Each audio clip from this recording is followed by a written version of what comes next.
What's up, everybody? Welcome into another episode of the Celtics Talk podcast here on the NBC Sports Boston podcast network. And yes, there is no offseason with the Boston Celtics. Just 2 days after the Denver Nuggets hoist a championship trophy, we're already swimming in trade rumors and, offseason wonderings about Grant Williams.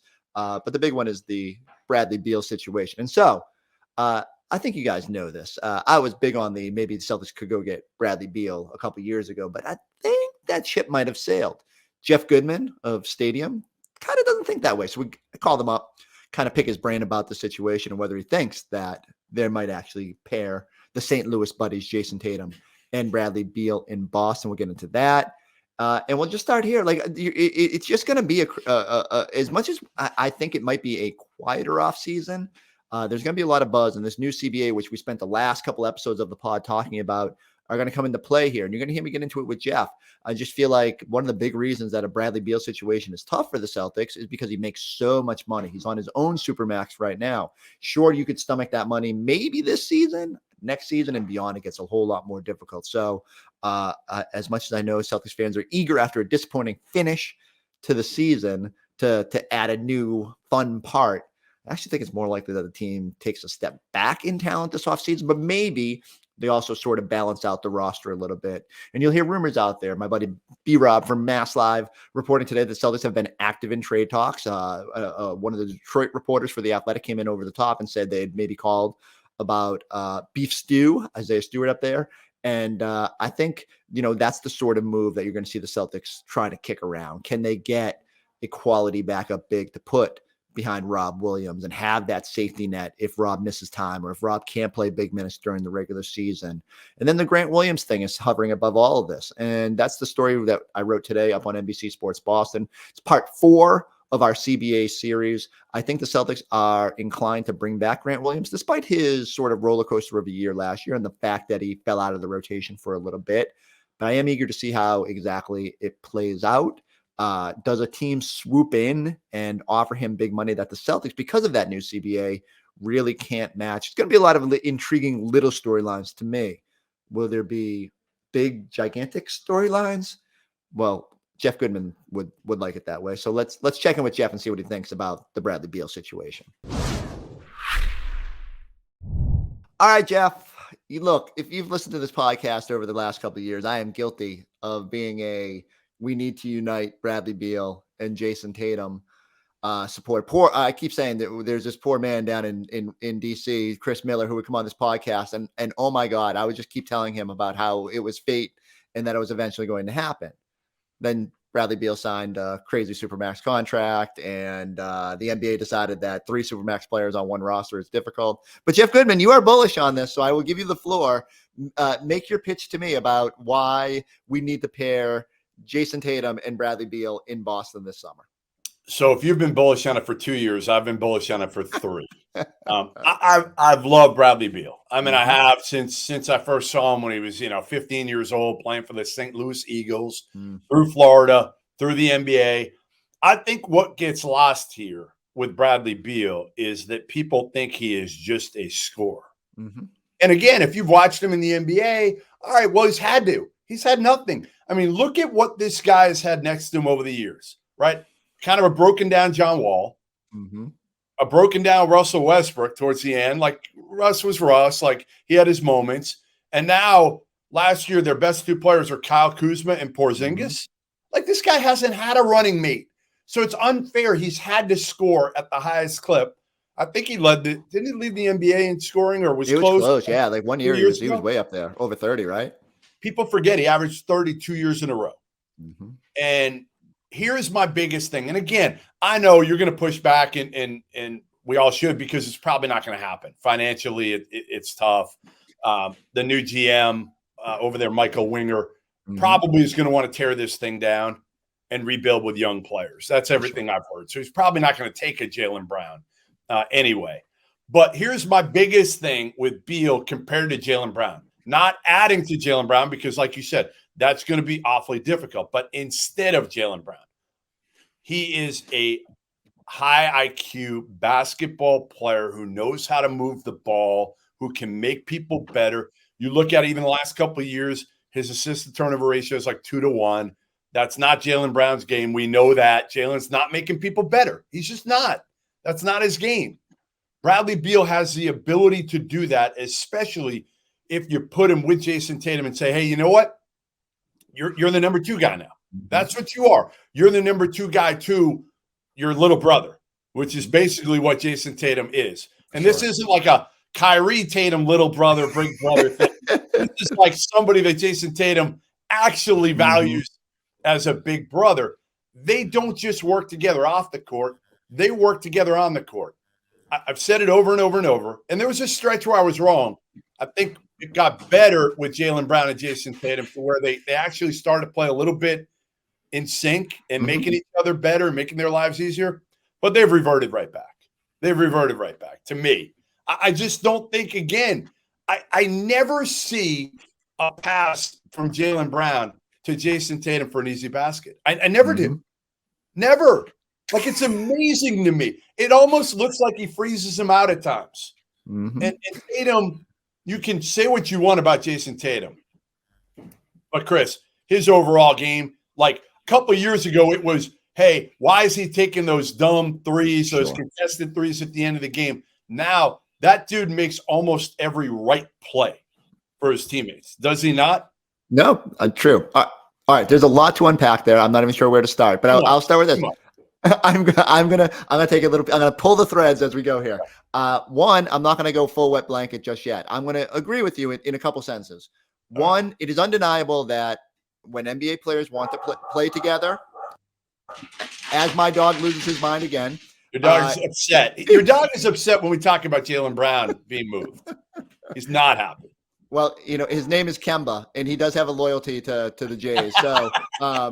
So, when NBA players want to play together, it is very hard to prevent them from those unions, right? Like, it's just they find a way to make them happen. And so, I cannot say that, like, the roadmap for me for this to become a reality involves Bradley Beal telling the Washington Wizards, I will only accept a trade to one team, and that is the Boston Celtics. Now their hands are tied. Now, he doesn't have quite as much leverage as, say, an Anthony Davis did when he power played his way to Los Angeles because he's got 4 years left. And these guys aren't in any bit of a hurry, so they don't have to necessarily, acquiesce him. But but that's the first step. Second step would be Jason Tatum going to the Celtics brass and saying, look, I really want to be here long term, but what would really help me want to be here is Bradley Beal and Green. And then now that puts pressure on Boston to consider it. I still don't know if the teams can get to some sort of. And he's not going to do that, Chris, because if Tatum ever does that and it gets back to Jaylen Brown. Oh, right.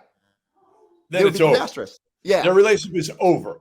And Brad Beal's not going to say, like, I talked to somebody close to Brad Beal yesterday, and I think there's a short list. It's not going to be like, hey, I'm only going to Boston. It's going to be, hey, Boston, Milwaukee, Miami, maybe Philly. He's got a pretty good relationship with Embiid because of Drew Hanlon. So there's some other factors at play here, but it's going to be difficult. It's going to be difficult because of the money. And because, again, I don't think Michael Winger wants to bring on a big, huge contract. I think he wants an expiring contract. Maybe a good young player and as many draft picks as you can get. And that's I'm in lockstep with you there. I believe that the Celtics, what is their offer? Like Marcus Smart, Malcolm Brogdon, you can throw in Payton. How many point guards are we gonna throw in there? In every first round pick. Exactly. And so, like, you could talk about, what about a signed and traded Grant Williams? Like, I don't even know what the new NBA rules, like, what is feasible. I think if you sign and trade someone, you can't aggregate. So maybe that doesn't start till next year. But the long story short is it gets cumbersome to envision the package, at least without Jaylen Brown being a part of it. And so I think that would be the pitch. I think Jason would have to say, I want both guys here and us to just figure it out, which would put a lot of pressure on both ownership and the Celtics front office to figure out how that might work.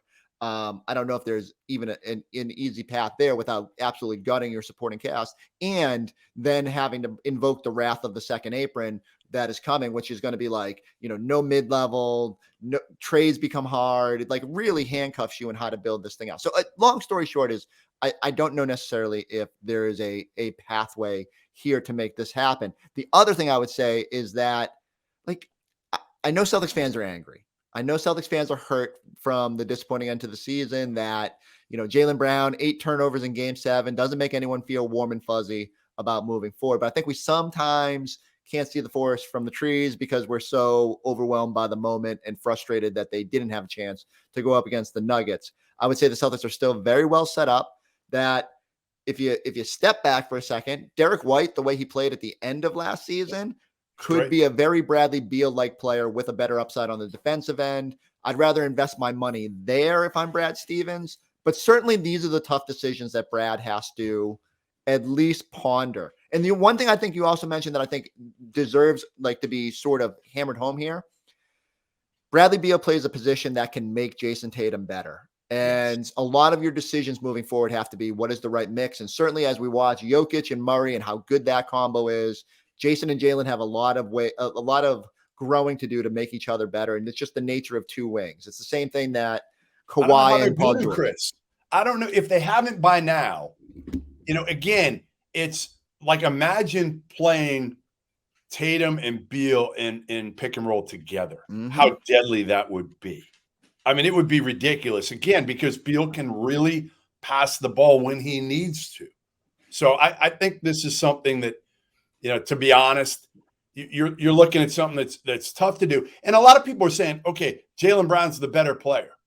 And you know what? I'm actually okay with that. I'm fine with, you want to say that? I'm fine with saying Jaylen Brown is the better player. Is he the better player in Boston with Jason Tatum? That's my biggest thing is, to me, I think Beal is better in Boston with Tatum. Now, again, then you get smaller. You get smaller and you're going to need another bigger wing. Right. If you do that, you can't go in with, Beal, Derek White, Marcus. You're going to have to make another move if you do something like that.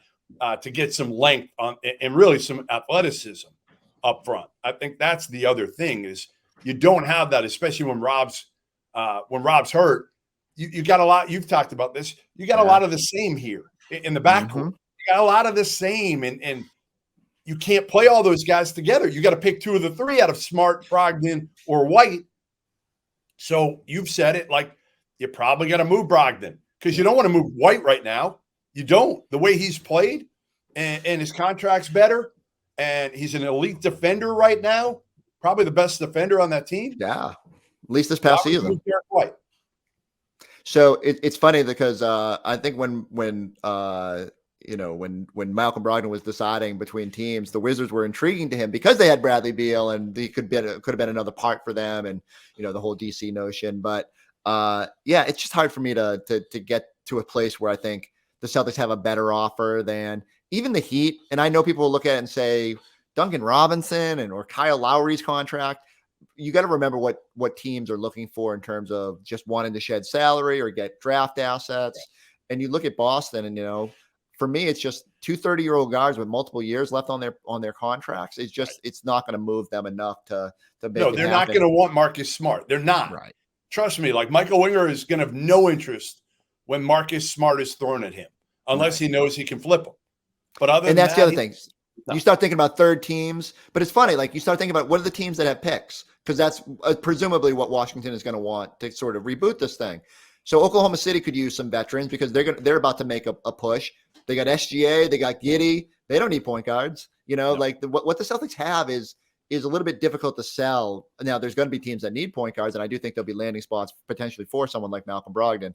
But that's a whole other can of worms. Does Beal's down? I don't want to call it a downturn, but he hasn't been quite as efficient the last year or two. But he's also, as you have said, hasn't had a whole lot to play with. Does that worry you at all about like the age and the contract and the no trade clause and all things like that? Yeah. Well, I think that just makes him harder to trade. Yeah. So in a way, maybe if you're Boston, you're lucky you sit tight here for the next week or so and see if Michael Winger just gets where he's desperate at the end. Right. And there's nothing great on the table and maybe you can pull something off. Again, they don't have a first round pick this year, the Celtics, but they've got all their first round picks going forward. Mm-hmm. So you probably have to mortgage a couple of those, which I would do in a heartbeat because you're going to be playing. Those picks are going to be probably in the mid to late 20s if you're playing your cards right and you get a guy like Brad Beal.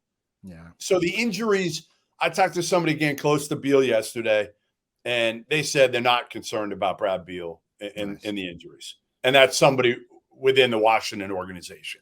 And you know what's fun? They shut him down last year. He had a couple injuries last year, but he's 30. He's turning 30. He's not 35. He'll be fine. The other thing that's at play here, which I do think is part of the calculus, even if you're like me and think it's unlikely, you do start worrying. The other teams rumored are the Miami Heat and the Milwaukee Bucks, two teams you probably got to go through on your way back to the final. So you do worry that Bradley Beal going there, and if he is what he's advertised and can play to a high level with better superstars around him, it does get a little bit worrisome. Just imagine, Chris, the one thing you don't see with this team enough is like joy and passion and intensity. And I'm not Beal's pretty chill too, but I think Beal and Tatum, you never see it with Jaylen and Tatum. I mean, let's face it. When do you have they ever chest bumped in their entire careers? They've had moments. I will say there was a moment in the locker room after Game 6 in Miami, but they're usually behind the scenes. And look, they didn't give us anybody much to cheer about this year in terms of their play and their consistency. So this is a tough year to say that there was a lot of joy. I just, again, I just feel like, you can run it back, and I think you're going to have a very similar outcome. Mm-hmm. I think you're going to get close, but I don't think you win it all. I don't think they can beat Denver, to be honest. And who knows what those other Eastern Conference teams do. Like you said, if Milwaukee flips Middleton and they get Beal, they're better. They're better instantly because Middleton's banged up. I mean, he's clearly been banged up. And he's getting older. Middleton's older than people think in terms of NBA. So Beal, I hate he's turning 30. He's too old. You're playing in windows right now in the NBA for 2 or 3 years. That's what you're looking at. You can't look beyond that because every player can request a trade in 2 or 3 years. Everybody. Jason Tatum, if you don't make the right moves here in 2 years, he could be like, you know what? I'm out. You know what? I want to go. And what do? What choice do you? They have no choice anymore. The players have all the leverage to do whatever they want. So I think you play for a 2, maybe a 3-year window. And Brad Beal's 30. He's not 35.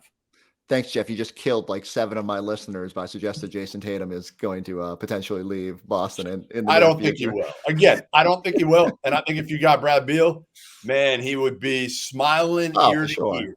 And look, I go back to it. That's the one part of this that as much as I want to shut it down, that it's a players' league. And if players want to make something happen, they very much have the leverage to do it. I do think it would be under the guise of, hey, let's get him here.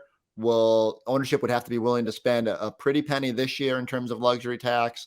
And then next summer is sort of the demarcation point. Did you win last year? Because if you win, then you can make tough decisions and it doesn't matter, right? A lot easier.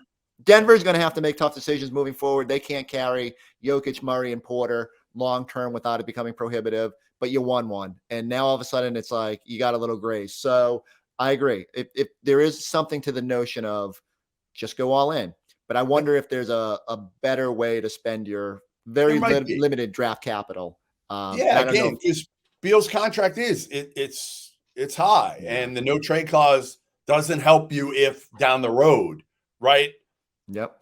Tatum, maybe something happens, right? Then you're limited where you can move them. I mean, look at Washington right now. That's why they're not going to get as much as people think. They're not going to get, equal value on the dollar for Bradley Beal right now. Not just because he's hurt, not just because his contract is, pretty significant. What is it? $251 $50 million a year. Yeah, but also the fact that $50 million a year.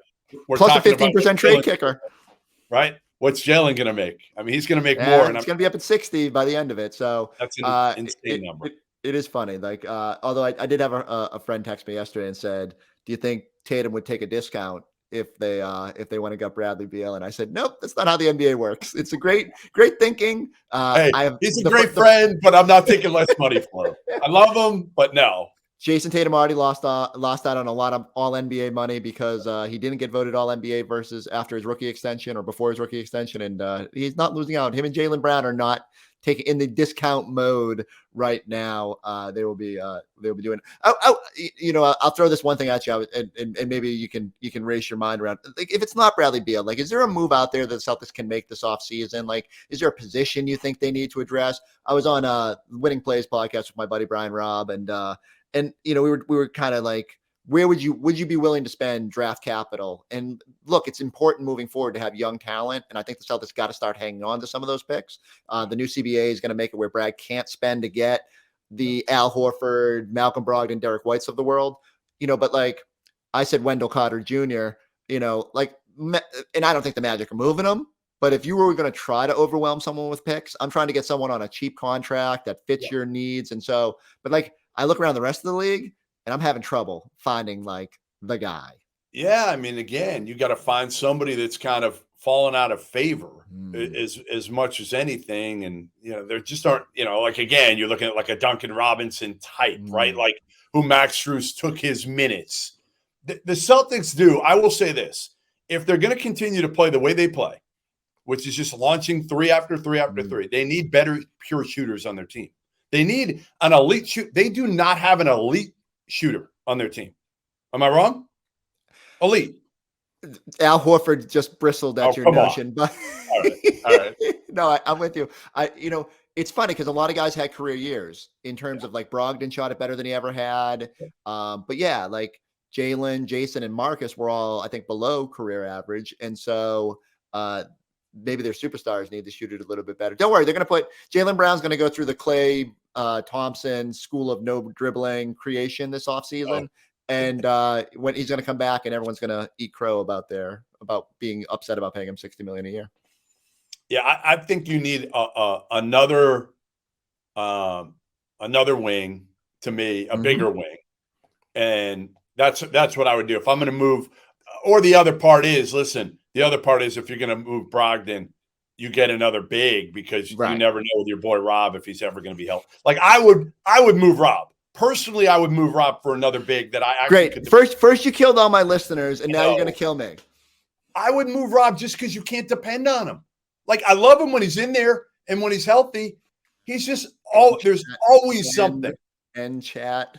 Reboots, There's always something though, Chris. And his talent is undeniable. The other part of it is like they don't utilize him nearly as much as they I can't make Malcolm Brogdon throw a lob to him. Like they got to learn how to maximize Marcus Rob. Smart is the only one who will throw a lob to Robert Williams. And maybe it just took time to kind of get used to playing with Rob. I don't know. To me, if I got a 6'11" pogo stick there and I'm Malcolm Brogdon or Derek White or Tatum or whoever, and I want to bail out, I'm just going to throw it up there. Like he's so good.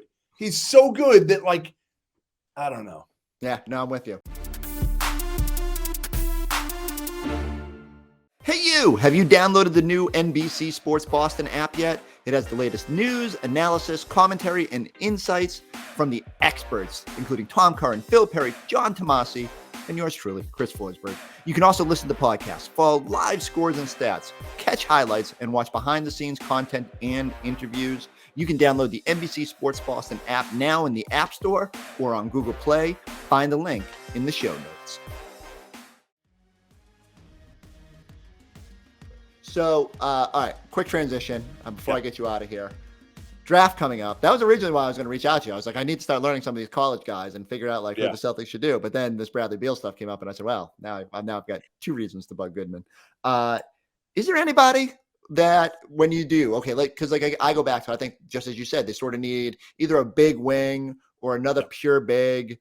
Give me some guys in this draft that like maybe sneak on the board and stay there till 35. Maybe Celtics could consider trading a Peyton Pritchard and shimmying up a little bit to get, or like who should I have my eyes on and make me sound smart when people ask me who they should be keeping an eye on? I mean, like there's a kid from Belmont named Ben Shepherd. And again, I'm looking now, to be honest, if you're going to draft a guy, either you're going to go with somebody with huge upside, right? That's going to fall to 35. And there's another one named Julian Phillips from Tennessee that's like that, a freshman who's a long athletic wing who just didn't play a lot at Tennessee. And he put his name in, and he'll probably go in that range of 25 to 40, somewhere in that range.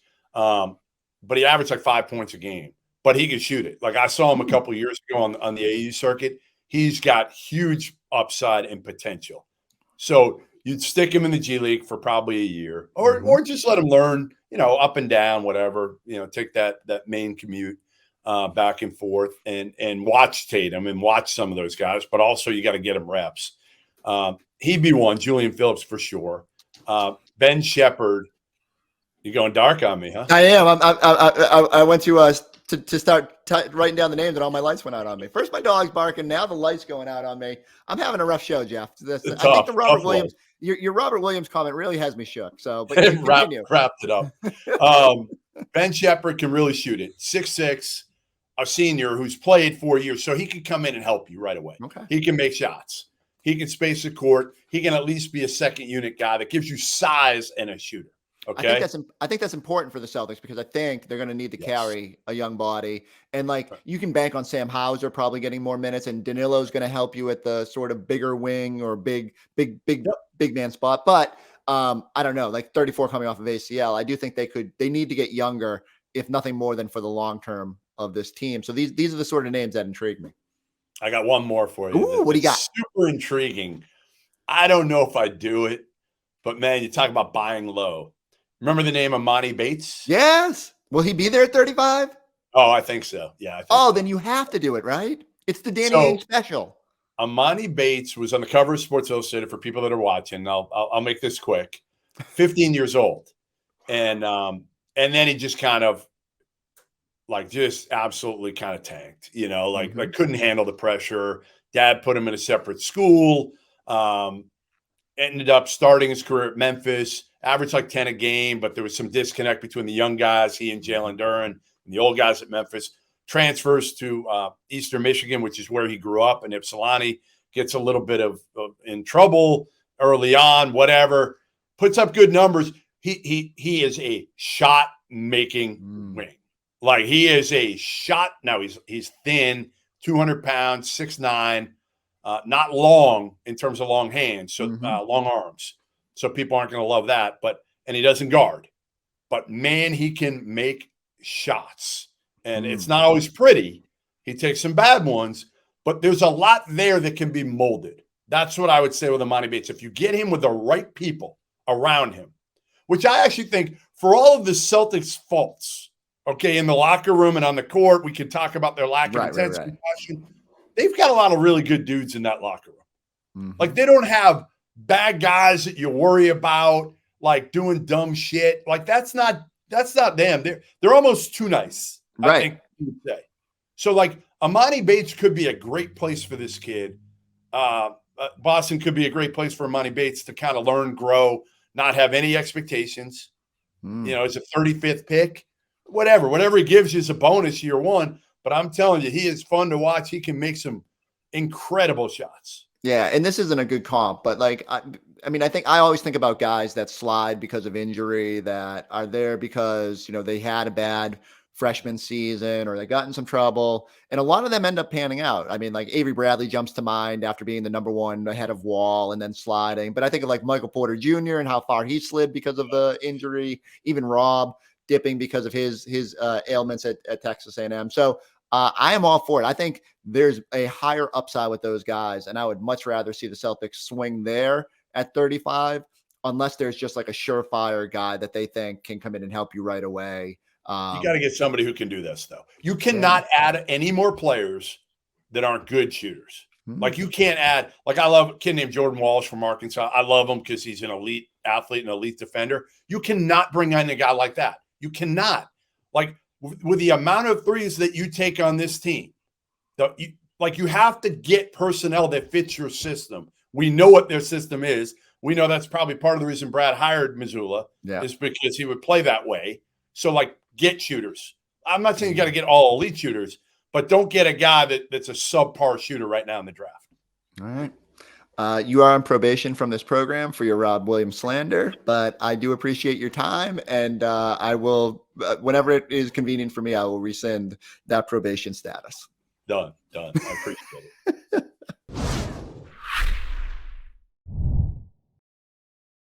All right, good stuff there from Jeff. I go back to it. Poor Chris Miller down in DC. We must have had 47 podcasts with him about how the Celtics were eventually going to get Bradley Beal. And then Bradley Beal signed this crazy new contract. And then the NBA decided that you can't have more than two superstars on your roster at any given time without just incurring the wrath of a new CBA in another summer. So I think the calculus has changed, but still going to be a crazy, exciting offseason. We got the draft coming up. We started talking about that. Number 35 pick for the Celtics, which way will they lean? And then the whole, by July 1, not only summer league coming up, but the whole offseason. So I need everyone to go like, subscribe, check us out on not only the YouTube and your favorite podcasting app, but the NBC Sports Boston app. We'll catch you next time on the Celtics Talk Podcast.